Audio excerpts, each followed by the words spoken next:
Hello friends, आप देख रहे हैं आपका चैनल शेयर बाज़ार विद आयुष। और दोस्तों बात करेंगे इस वीडियो में किसके बारे में, रिजल्ट्स के बारे में। दोस्तों आप देखिए Q4 के नंबर्स तो आपको लगातार आते हुए देखने को मिल रहे हैं, तो उसका हम लगातार एनालिसिस भी लेकर आ रहे हैं। तो इस वीडियो में दोस्तों मेजरली तो हम Q4 के नंबर्स के ऊपर बात करेंगे और एंड में हम बात करेंगे जो अभी आपको आज के दिन कह सकते हैं फाइनल स्टेट इलेक्शंस अब खत्म होते हुए देखने को मिल गए। मतलब आज आखिरी दिन था दोस्तों वोटिंग का वेस्ट बंगाल के अंदर। तो इस वीडियो में उसके ऊपर भी थोड़ी सी बात करेंगे, मतलब इसका इम्पैक्ट मार्केट पे किस तरीके से आता हुआ देखने को मिल रहा है, एग्जिट पोल से क्या हो रहा है, सब चीज़ आपको बताऊंगा। तो ये वीडियो आप लोग देखिएगा पूरा, लेकिन उससे पहले अभी तक अगर आपने चैनल को सब्सक्राइब नहीं किया है तो ज़रूर सब्सक्राइब कर लीजिएगा।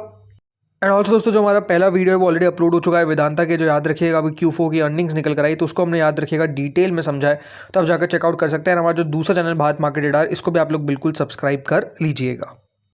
चलिए शुरू करते हैं दोस्तों अडानी पावर से। अडानी पावर के नंबर्स निकल कर आ चुके हैं। नंबर्स किस प्रकार के, चलिए इसको देख लेते हैं। सो कंपनी का टोटल रेवेन्यू दोस्तों लगभग 15,989 करोड़ पर हमको आता हुआ देखने को मिला है, जो करीबन 12,451 करोड़ था। यानी ओवरऑल दोस्तों आप कह सकते हैं कि जो पिछला क्वार्टर था और इस क्वार्टर के अंदर ही अगर आप देखेंगे तो ग्रोथ अच्छी आती हुई देखने को मिली। तो पिछला साल जो था उसमें लगभग कंपनी ने 14,536 करोड़ के आसपास का, याद रखिएगा, ओवरऑल अपना रेवेन्यू रिपोर्ट किया था। और वो रेवेन्यू दोस्तों इस बार बढ़कर 15,989 करोड़ पर हमको आता हुआ देखने को मिला है। तो ये दिखाता क्या है कि लगभग दोस्तों जो आपको ग्रोथ देखने को मिली है साल भर साल, वो 10% की है। तो जो Q1Q ग्रोथ है वो लगभग दोस्तों 28% की आपको देखने को मिल रही है। यानी ओवरऑल जो ग्रोथ आई है Q1Q टर्म्स में वो ज़्यादा आपको देखने को मिल रही है rather than on YoY terms. तो आप समझ सकते हैं कि अर्निंग्स किस प्रकार की हमको आती हुई दिखी है। मुनाफे की अगर बात करते तो मुनाफा दोस्तों यहाँ पर एक बड़ा जंप हमको आता हुआ दिखा है। लगभग 2,490 करोड़ का दोस्तों जो कंपनी का मुनाफा था वो 4,270 करोड़ पर हमको आता हुआ दिखा है। यहाँ पर एक्सपोनेंशियल जंप आती हुई दिखी है लगभग 64% की। एंड वहीं जो Q1Q अगर आप प्रॉफिट को देख भी रहे हैं तो वहाँ पर भी दोस्तों लगभग इतनी ग्रोथ है। 2600 करोड़ का याद रखिएगा सालाना तौर का पिछले प्रॉफिट था YoY टर्म्स में, तो इस बार भी वहाँ पर आपको ग्रोथ देखने को मिली है। तो प्रॉफिट में 64% YoY एंड 71% Q1Q। इसके अलावा EBITDA की अगर बात करते हैं तो EBITDA लगभग 6498 करोड़ पर आता हुआ दिखा है, जो पिछले साल तक 5116 करोड़ था। तो इससे पिछले क्वार्टर तक 4238 करोड़, यानी EBITDA जो है वो 27% तो आपको बढ़ता हुआ देखने को मिला है सालाना तौर पर। बट Q1Q टर्म्स पे लगभग 53% की दमदार आपको जंप जो है वो देखने को मिली है। तो नंबर्स काफ़ी आप कह सकते हैं अच्छे आते हुए दिखे। हाँ, अगर आप ये सोच रहे हैं कि दोस्तों कंपनी के मुनाफे में इतनी बड़ी जंप क्यों देखने को मिली, तो देखिए उसके पीछे का रीज़न है कि जो ओवरऑल कंपनी की एक्सपेंसेस हैं उसमें बहुत बड़ा डिक्लाइन देखने को मिला। लगभग 83% का डिक्लाइन देखने को मिला, और वो एक प्राइमरी ड्राइवर है कंपनी के प्रॉफिट सर्ज का। मतलब 83% दोस्तों कंपनी का जो आप समझिए एक्सपेंस डिक्लाइन हो गया, तो उससे हुआ क्या, जो कंपनी का मुनाफा है टोटल उसमें इतनी बड़ी जंप देखने को मिल गई। तो वो एक बड़ा फैक्टर है। बाकी थोड़े से और ऑपरेशनल मेट्रिक्स के ऊपर बात करते हैं तो देखिए यहाँ पर आपको समझ में आएगा कि जो ऑपरेशनल परफॉर्मेंस है कंपनी की, पावर सेल्स वॉल्यूम की अगर हम बात करते हैं तो ये दोस्तों लगभग 27.2 बिलियन यूनिट्स पर आती हुई देखने को मिली, जो 26.4 बिलियन यूनिट्स थी पिछले साल तक। वहीं प्लांट लोड फैक्टर PLF इसकी बात करते हैं तो ये लगभग 74% पे स्टेबल हमको रहता हुआ देखने को मिला है। मर्चेंट सेल्स कंपनी की ड्रॉप हुई है टू 5.2 बिलियन यूनिट्स, जो 5.6 थी पहले। इसको इम्पैक्ट आता हुआ देखने को मिला है by unseasonal rains and higher renewable energy penetration. इसके अलावा PPA कवरेज लगभग कंपनी ने बताया कि 95% कर दी गई है ऑपरेटिंग कैपेसिटी की under the long and medium term power purchase agreements. Business और स्ट्रेटेजिक अपडेट्स क्या है, तो देखिए यहाँ पर नए कॉन्ट्रैक्ट्स कंपनी को मिलते हुए नजर आए लगभग 1600 मेगावाट के, ऐसा कंपनी ने बताया है, from Maharashtra discom and 558 megawatt PPA इन तमिलनाडु। इसके अलावा दोस्तों अगर हम बात करते हैं कैपेसिटी एक्सपांशन की, तो कंपनी ने साफ कहा है कि वो एडवांस है टुवर्ड्स एक्सपांडिंग। करीबन 23.7 गीगावाट का टारगेट रखा गया है, विथ मेजर प्रोग्रेस ऑन महान फेज सेकंड 86% कंप्लीट हो चुका है, और रायपुर फेज सेकंड भी लगभग 54% आपको कंप्लीट होता हुआ देखने को मिल गया है। न्यूक्लियर एंट्री कंपनी ने दोस्तों साफ साफ याद रखिएगा अडानी एटॉमिक एनर्जी लिमिटेड को फॉर्मेशन किया है, जिससे ये न्यूक्लियर पावर सेक्टर के अंदर भी आपको एंट्री लेते हुए नजर आएंगे। इसके अलावा लीडरशिप में दोस्तों कंपनी के बोर्ड ने अप्रूव करा है मिस्टर अनिल सरदाना। ये दोस्तों अपॉइंट हो गए हैं MD for 1 year starting from 11 जुलाई 2026। तो कंपनी को नए MD मिल गए हैं। रीअपॉइंटमेंट मतलब बेसिकली हुई है, नए क्या बोलूँगा, रीअपॉइंटमेंट हुई है, याद रखिएगा। टोटल अगर मैं बात करता हूँ FY 25 वर्सेस 26 के आंकड़ों के बारे में, तो देखिए पूरे साल भर में कंपनी ने 12,970 करोड़ का आसपास का प्रॉफिट किया, जो 1.7% आपको बढ़त देखने को मिलती है। इसके अलावा रेवेन्यू लगभग 57,865 करोड़ पर आता हुआ दिखा है, और पावर जनरेशन में कंपनी ने एक माइलस्टोन टच किया 105 बिलियन यूनिट्स का। तो आई थिंक आंकड़े अच्छे आते हुए देखने को मिले हैं, जो एक्सपेक्टेशन थी उसी प्रकार से कंपनी ने परफॉर्मेंस भी किया। आप नोटिस करेंगे तो देखिए एक बात साफ है कि थोड़ा सा रेवेन्यू डिक्लाइन जरूर हमको होता हुआ देखने को मिला है। मार्जिन्स मेजरली स्टेबल है 37-38%, ये आपको साल भर में देखने को मिला है। एंड मुनाफा भी दोस्तों इस प्रकार से ग्रो किया है। स्टॉक का परफॉर्मेंस काफ़ी तगड़ा रहा है, मतलब पिछले एक साल के अंदर 100%, पिछले 5 साल में 63% के कैगर से दोस्तों कंपनी ने रिटर्न्स डिलीवर करे हैं। तो उस हिसाब से देखा जाए तो आप कह सकते हैं कि जो टोटल परफॉर्मेंस है वो भले आपको म्यूटेड लग सकती है, मतलब मैं बात कर रहा हूँ FY 25 वर्सेस 26 की, बट Q1 की परफॉर्मेंस बढ़िया आती हुई देखने को मिल रही है। और इसका अगला क्वार्टर जो है वो भी आपको स्ट्रॉन्ग रहता हुआ देखने को मिल सकता है। हमेशा एक बात ध्यान रखिए, जो जून का क्वार्टर रहता है वो भी आपको मोटा मोटी अच्छा ही देखने को मिलता है। तो देखते हैं यहाँ पर किस तरीके का आंकड़ा हमको आता हुआ दिखता है अगली बार, बट हाँ बढ़िया किया, राइट। चलिए अब आते हैं दोस्तों अगली कंपनी पे, जिसका नाम है बजाज फाइनेंस। इसके भी दोस्तों अर्निंग्स जो है वो निकल कर आ चुकी है। बजाज फाइनेंस टोटल इनकम की अगर बात करते हैं तो 21,606 करोड़ पर आती हुई नजर आई है, जो पिछले क्वार्टर तक 21,213 करोड़ थी। तो पिछले साल तक 18,306 करोड़ थी, मतलब सालाना तौर पर 18% कंपनी का जो टोटल इनकम है वो बढ़ता हुआ दिखा है। और Q1Q तौर पर 1.85% आपको देखने को मिलेगा, जो कंपनी का इनकम है वो ग्रो करता हुआ नजर आ चुका है। NII यानी नेट इंटरेस्ट इनकम तो दोस्तों वो लगभग 11,781 करोड़ पर आता हुआ दिखा है, जो 9,808 करोड़ था पिछले साल, तो 9,380 करोड़ था पिछले क्वार्टर में। तो यहाँ पर भी आपको 20% की ग्रोथ वाई, लेकिन 25% की ग्रोथ देखने को मिलेगी in terms of Q-on-Q, right. मुनाफे की अगर बात करते हैं तो मुनाफा दोस्तों 5,464 करोड़ के आसपास का आता हुआ दिखा है, जो 4,479 करोड़ था पिछले साल, तो 3,977 करोड़ था पिछले क्वार्टर के अंदर। मतलब ओवरऑल दोस्तों 22% की ग्रोथ है प्रॉफिट के अंदर सालाना तौर पर, और 37% की ग्रोथ है in terms of Q-on-Q profitability. Asset under management 5,10,000 crore तक पहुंचते हुए नजर आ चुके हैं, बढ़िया है। ग्रॉस एनपीए नेट एनपीए का आंकड़ा थोड़ा सा चिंताजनक है, बिकॉज ग्रॉस एनपीए कंपनी का 1.01% पर आ चुका है, जो करीबन 0.96% था। वहीं जो इससे प्रीवियस याद रखिएगा जो क्वार्टर में ग्रॉस एनपीए था वो 1.12 था, तो यहाँ पर आपको डिक्लाइन देखने को मिला है। बट नेट एनपीए में भी आपको ओवरऑल ग्रोथ बढ़त थोड़ी सी देखने को मिल सकती थी, बट यहाँ पर बढ़त देखने को नहीं मिली है, डाउन हुआ है। सो ये इंटरेस्टिंग आंकड़ा है। बाकी AUM माइलस्टोन दोस्तों याद रखिएगा कंपनी ने रचा है, लगभग 5 लाख करोड़ का AUM हो चुका है, 5.10 लाख करोड़ याद रखिएगा टोटल आंकड़ा आता हुआ दिखा है। ग्रॉस एनपीए जरूर थोड़ा सा बढ़त देखने को मिली है, बट नेट एनपीए ओवरऑल आपको कह सकते हैं उतना ज़्यादा दिक्कत आपको नजर नहीं आएगी। ऑपरेशनल ग्रोथ यहाँ पर यह है कि नए लोन्स बुक जो हो रहे हैं इस क्वार्टर के अंदर वो लगभग 20% सालाना तौर पर ग्रो करते हुए देखने को मिले, तो 12.89 मिलियन। कस्टमर बेस की बात करते हैं तो कस्टमर बेस दोस्तों कुछ इस प्रकार से कि जो टोटल कस्टमर फ्रेंचाइजी है वो 119.33 मिलियन तक पहुंच चुका है, एडिंग 3.93 मिलियन न्यू कस्टमर्स इन Q4 अलोन। इसके अलावा डिविडेंड दोस्तों दिया गया है लगभग याद रखिएगा 6 रुपये पर शेयर का, includes a special payout of 60 पैसा from exceptional gains related to the sale of Bajaj housing finance. ये दोस्तों बताया गया है, बट हाँ 6 रुपये का याद रखिएगा डिविडेंड है मोटा मोटी जो यहाँ पर कंपनी के द्वारा दिया गया है। तो बजाज बजाज फाइनेंस के नंबर्स आप कह सकते हैं बढ़िया देखने को मिले। ये लगातार कंपनी ग्रो करती हुई देखने को मिल रही है, लगातार तेज़ी से ग्रो करती हुई देखने को मिल रही है, और यही बाजार देखिए पसंद कर रहा है। तो I think it's a very good thing. अब यहाँ पर देखते हैं आगे कि कंपनी का स्टॉक कल किस प्रकार से परफॉर्म करता हुआ नजर आता है इन अर्निंग्स पे। चलिए आते हैं अगली कंपनी, इसका नाम है IIFL फाइनेंस। इसकी भी अर्निंग्स आ चुकी है, किस तरह की अर्निंग्स है देख लेते हैं। टोटल रेवेन्यू 3692 करोड़ पर आता हुआ दिखा है, जो दोस्तों आपको बढ़त देखने को मिलेगी लगभग 7% की Q-on-Q, लेकिन 42% की सालाना तौर पर। तो यहाँ पर एक अच्छी ग्रोथ देखने को मिली है।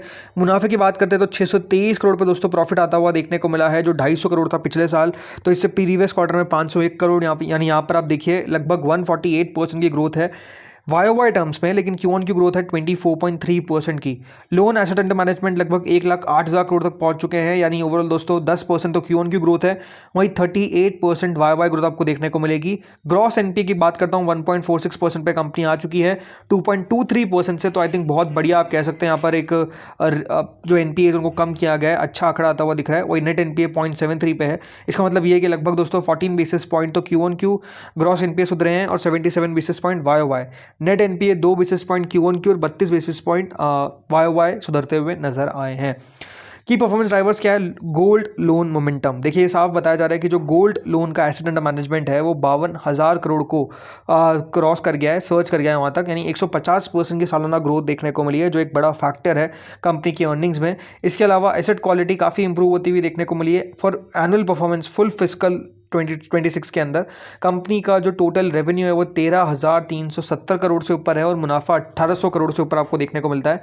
स्ट्रेटेजिक ग्रोथ ये है कि दोस्तों बोर्ड ने अप्रूव कर दिया है enabling resolution to raise 10,000 crore via non convertible securities in FY27 to fuel further expansion. I think बहुत ही स्ट्रॉन्ग नंबर्स IIFL फाइनेंस के देखने को मिले और अगर कल बढ़ जाता है तो उसके पीछे का रीजन रहेगा बिकॉज नंबर्स बहुत ज़्यादा स्ट्रॉन्ग हमको आते हुए देखने को मिल रहे हैं। चलिए अब आते हैं इसके बाद अगली खबर पे, और अगली खबर दोस्तों बोनस से रिलेटेड, राइट। तो एक कंपनी है जिनके साथ दोस्तों बोनस दिया गया है 3:2 के रेशियो का, और उस कंपनी का नाम है एप्टेस फार्मा। ज़्यादा बड़ी कंपनी नहीं, थोड़ी सी कंपनी है। 3:2 का दोस्तों बोनस है। रिकॉर्ड डेट 12 मई रखी गई है। 3 बोनस शेयर आपको मिलेंगे, 2 शेयर अगर आप कंपनी के रखते हैं। अप्रूवल स्टेटस मिल चुका है, तो ये बात ध्यान रखिए। अब यहाँ पर बोनस कब आपको, इसकी रिकॉर्ड डेट है 12 मई को, तो उससे पहले अगर आपका शेयर रहेगा तो आप एलिजिबल रहेंगे। बट अगेन बोनस है, कोई याद रखिए आपको शेयर्स फ्री में नहीं मिलते हैं, इसका एडजस्टमेंट होता हुआ दिखता है। तो ये तो दोस्तों हमने बात कर ली सारे जो नंबर्स इंपॉर्टेंट आए बोनस के ऊपर, लेकिन अब आते हैं दोस्तों यहाँ पर एक इंटरेस्टिंग चीज़ जो है आज इलेक्शंस, राइट। इलेक्शंस दोस्तों खत्म होते हुए देखने को मिल गए और 5 राज्य, 4 नहीं 5 राज्य है। पहला तो दोस्तों तमिलनाडु है, राइट। दूसरा है केरला, तीसरा है वेस्ट बंगाल, चौथा है आसाम और 5वां है पुडुचेरी।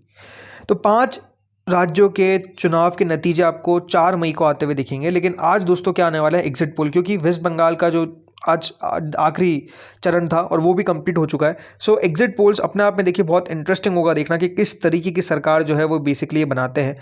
अब मुझसे अगर आप पूछेंगे मेरी एक्सपेक्टेशंस क्या है, और आप लोग भी बिल्कुल कमेंट सेक्शन में बताइए, 5 राज्यों के सामने लिखिए कि आपको क्या लगता है किस किस की सरकार बन सकती है।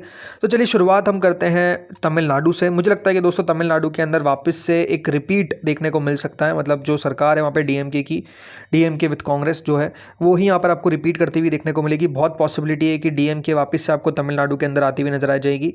देन इसके बाद अगर हम बात करते हैं आसाम के अंदर, तो शॉर्ट है बीजेपी की वहाँ पर आपको सरकार बनती हुई नजर आएगी। ये मैं अपना एग्जिट पोल बता रहा हूँ, ठीक है। इसके अलावा अगर मैं बात करता हूँ पुडुचेरी की, तो वहाँ पे जो भी पॉलिटिकल पार्टी है उसका नाम शायद तक AINRC है, ठीक है। तो ऑल इंडिया NR कांग्रेस नाम है उसका। सो एक इंटरेस्टिंग इलेक्शन में सबसे पुडुचेरी में आपको देखने को मिल सकता है, और पुडुचेरी के अंदर हो सकता है कि या तो कांग्रेस की सरकार बन जाए यानी INC की, या तो दोस्तों ये AINRC जो है वो कुछ सीट आगे लेकर आ जाए। अब AINRC जो है उसका बीजेपी के साथ गठबंधन है और INC का DMK के साथ गठबंधन है यहाँ पे, ठीक है। तो ये हो सकता है कि देखिए चुनाव जीत जाए। क्यों मैं कैसे कर रहा हूँ, बिकॉज अभी जो लोकसभा के इलेक्शंस हुए थे वहाँ पे एक ही सीट होती है पुडुचेरी में और कांग्रेस ने वो बहुत आसानी से जीत लिया था। तो हो सकता है कि वहाँ पे सरकार आपको पलटती हुई नजर आ जाए। अभी याद रखिए जैसे मैंने कहा AINRC की, लेकिन जो वहाँ के लीडर बताए जाते हैं वो बहुत पॉपुलर बताए जाते हैं कि काफ़ी पॉपुलर है। मतलब पहले वो कांग्रेस के अंदर थे, बाद में उन्होंने अपनी खुद की सरकार खुद की पार्टी बना ली और फिर वो ही याद रखिएगा वहाँ पे चीफ मिनिस्टर बन गए। तो इंटरेस्टिंग होगा पुडुचेरी का भी, हो सकता है कि यहाँ पे सत्ता परिवर्तन हो जाए।